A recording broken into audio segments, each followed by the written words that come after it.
कवन कसूर की है भारी, तू भूल गया सुधिया हमारी। कवन कसूर की है भारी, तू भूल गया सुधिया हमारी।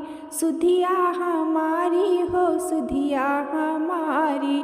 कवन कसूर की है भारी, तू भूल गया सुधिया हमारी।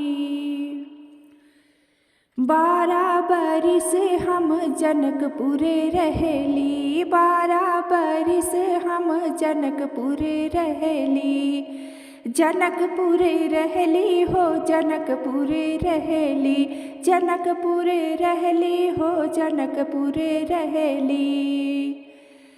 कैले तपस्या हम भारी, की भूल गया सुधिया हमारी।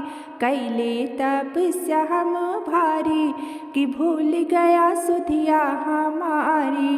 कवन कसूर किए भारी, कि भूल गया सुधिया हमारी। कवन कसूर किए भारी, तू भूल गया सुधिया हमारी। 12 बरिस हम अवधपुरे रहेली, 12 बरिस हम अवधपुरे रहेली। अवधपुरे रहली हो अवधपुरे रहली। छोड़ दिया बाप महातारी, कि भूल गया सुधिया हमारी। छोड़ दिए बाप महातारी, कि भूल गया सुधिया हमारी। कवन कसूर किए भारी, कि भूल गया सुधिया हमारी। कवन कसूर किए भारी, कि भूल गया सुधिया हमारी। 14 बरस हम लंका में रहिले, 14 बरस हम लंका में रहिले। लंका में रहिले हो लंका में रहिले, लंका में रहिले हो लंका में रहिले। सही के कठिन दिन भारी, कि तू भूल गया सुधिया हमारी।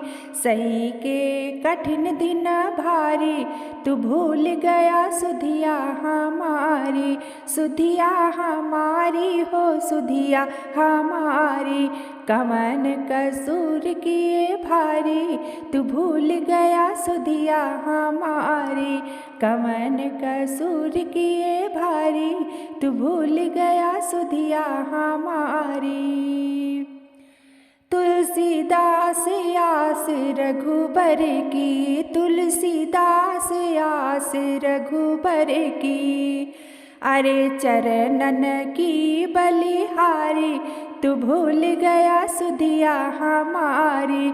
चरणन के बलिहारी, तू भूल गया सुधिया हमारी। सुधिया हमारी हो सुधिया हमारी। सुधिया हमारी हो सुधिया हमारी। कवन कसूर किए भारी, तू भूल गया सुधिया हमारी। कवन कसूर किए भारी, तू भूल गया सुधिया हमारी।